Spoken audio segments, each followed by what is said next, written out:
Your performance was amazing. Oddly, like I felt sympathetic for Larry a lot of the time. How did you feel, acting this out? Acting as Larry was just about being truthful. A crazy person often doesn't know they're crazy. Monsters don't always believe they're monsters. There are people in society who make very selfish decisions for the well-being of their own bank account or power status, and it's to the detriment of all these other innocent people. Larry just happens to be one of those many people that do that, from a white collar crime to the showy murderous crimes of Larry Hall. I just tried to play him as a real person who had desires and goals and fears and doubts and issues and neglect like anybody else could, but it just so happens that he did these disastrously violent, evil things. And so you don't try to play him like a monster. You try to play him like a person, and you let the monster reveal itself through the lens of the person. Well, and you said in one of your previous interviews that you're not like necessarily drawn to these types of roles, but you still, you were in Black Klansman and different things like that. What influenced your decision to take this role? I would take any role in any genre. I would go star in a Blumhouse movie. I would go do a rom-com or some silly comedy where I'm playing Amy Schumer's brother or something. Like I would do anything like that. It's just a matter of, is the writing good? Do I feel I'm being set up to succeed? Are they really only casting me because the project's not looking too good and they're just trying to bring somebody on to help save it? Those things happen sometimes. I'm not saying I'm the kind of person that can save a whole project. I'm just saying that's the issue, is sometimes you're brought in under the wrong pretenses. This was a really good match. I looked enough like Larry. There aren't that many guys in that age range who can play creepy and be like vaguely funny and maybe occasionally sympathetic, though we weren't trying to make Larry a sympathetic character. And so it just kind of worked out. It just kind of made sense to me. Your scenes with Taryn, you make his character like reevaluate what he's thinking of himself. What did you think about that, vulnerability? Vulnerability plays a really strong part in the story. What's really funny is that I don't think Taryn's character, Jimmy Keene, was ever used to being vulnerable. I think he had to pretend he was a tough guy all the time for his football friends and people he worked with in that crime environment. His father, he was always kind of putting up this front. And Larry's maybe one of the only people he ever did get to kind of put his guard down and portray any sort of weakness without fear of judgment. What did it take to get into character? Because even when you're interacting with Taryn, it's the voice, the mannerisms, they're very specific. It's an interesting dynamic too between those characters, where Jimmy Keene is being humbled. He's this elevated person who's been humbled.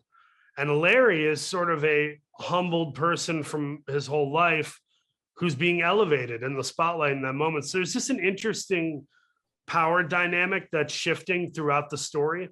And I think the audience will really enjoy getting to follow that cat and mouse game and that power dynamic and the power struggle. We don't really know who's winning the psychological chess match throughout the show until the very end. Your character, he can, flip on a switch, and in 1 second he seems so like open and loving, and another you're thinking that he's like onto Jimmy. How did you achieve that switch? Unpredictability is uncomfortable. It can be welcome pending the situation, but it's usually unwelcome. We like to be in control. You ever been on a Ferris wheel and it just suddenly stops? And in your head, you're like, is this part of the ride where they want you to be able to take your selfie from up top? Or is there a malfunction with the machinery downstairs? Larry is that kind of half-broken Ferris wheel where you can take the ride or you can plummet in his presence. As an actor, that's a lot of fun to play, but it's also just a testament to Dennis Lehane's writing, knowing how to parcel out information and how best to keep the audience guessing throughout the story. The voice, does that cause any strain like on your own voice at the end of the day? Oh yeah. That voice sucked. I hated doing that voice. His real voice is high pitched like that. It's very weird.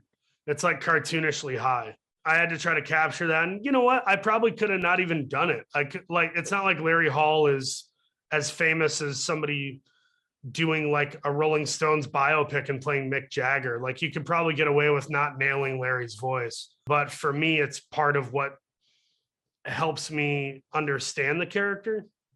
And it's a bit of a clue and a tool to playing someone who can be really tough to play at times. What did you learn from the voice? It felt kind of deceptive. It felt very much like he was putting it on sometimes to gain sympathy or to seem innocent or to seem dim-witted. And it's kind of like a child who's like, I can't tie my shoes. And you're like, it's Velcro. Like, I just think there's a little bit of that going on. And I was cognizant that this is a genre piece. We're trying to scare people and creep them out. And that voice would definitely go a long way in making the audience feel uncomfortable.